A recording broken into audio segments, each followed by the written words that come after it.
Perdu au nord-ouest de l'Écosse, dans un océan où le vent a plus de mémoire que les hommes, se dresse une île oubliée du monde, une langue de pierre et de brume, Élan Mor.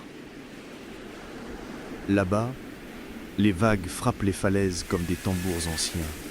Les oiseaux de mer crient dans le vent comme s'ils appelaient quelqu'un qui ne reviendra plus.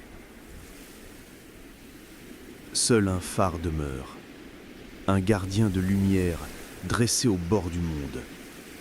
Aujourd'hui, je t'emmène là-bas, au cœur de la tempête, dans le silence, entre deux éclats de lumière, pour écouter ce que la mer murmure encore, l'histoire du phare des disparus. Décembre 1900. 3 hommes prennent la mer pour rejoindre l'île. Thomas Marshall, James Ducat et Donald MacArthur. 3 gardiens, 3 vies simples, 3 visages burinés par le sel et les années. Ils s'en vont allumer la lumière du monde sans savoir qu'elle s'éteindra bientôt pour eux. Le voyage vers Élan Mor est long. La mer écossaise est grise, lourde, presque métallique. Les vagues frappent la coque comme des coups de poing. Les hommes rient encore, mais dans leurs yeux, quelque chose tremble. Le phare les attend, immense, solitaire, noir contre le ciel. Un œil de pierre qui ne dort jamais. Les premières semaines se passent sans incident. Leur routine est millimétrée. Tour de veille, entretien du feu, ration à surveiller. Le bruit du vent devient leur seule compagnie. Les tempêtes passent, les jours s'effacent, les hommes se taisent. On dit souvent que le phare rend fou, mais parfois c'est la solitude qui allume la flamme la plus dangereuse. Le 12 décembre, la mer se déchaîne. Des vagues hautes comme des maisons s'abattent sur les rochers. Les journaux de bord notent des vents violents, des rafales dignes d'un ouragan. Le phare tremble. Les vitres vibrent, la lumière vacille. Et pourtant, les hommes tiennent. Dans le carnet retrouvé plus tard, on lit « Le vent hurle comme un animal. MacArthur pleure. Ducat prie. Je n'ai jamais vu une mer pareille. Et puis, plus rien. Le journal s'arrête là. Le 26 décembre, un navire passe au large. Le capitaine remarque quelque chose d'étrange.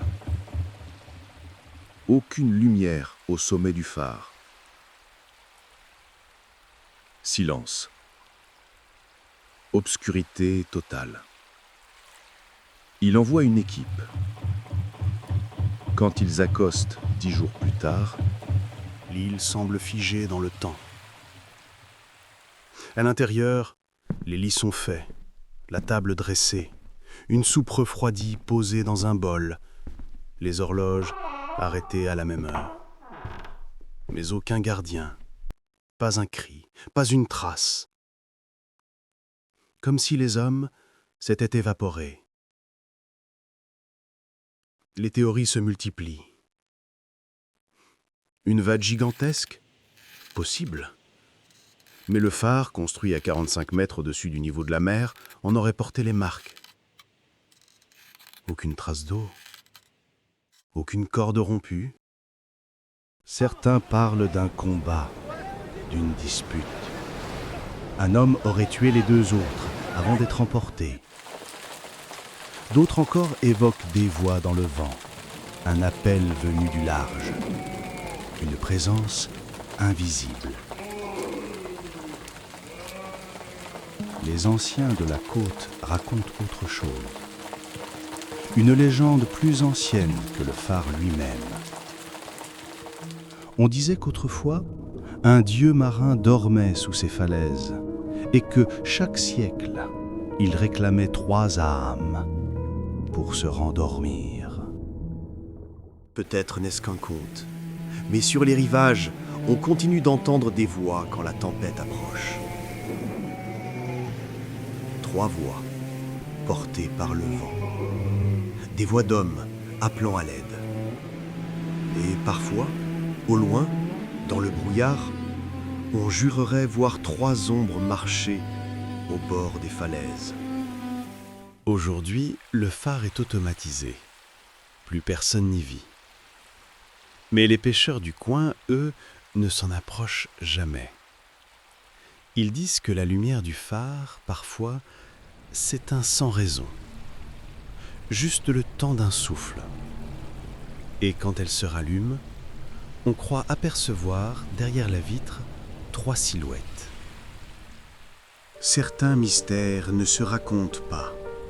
Ils se ressentent. Peut-être que la vérité dort là-bas, dans le froid des vagues, ou qu'elle a simplement choisi le silence. Quoi qu'il en soit, le phare d'Eilen Mor veille toujours. Et chaque nuit, sa lumière fend les ténèbres comme un battement de cœur au milieu du vide.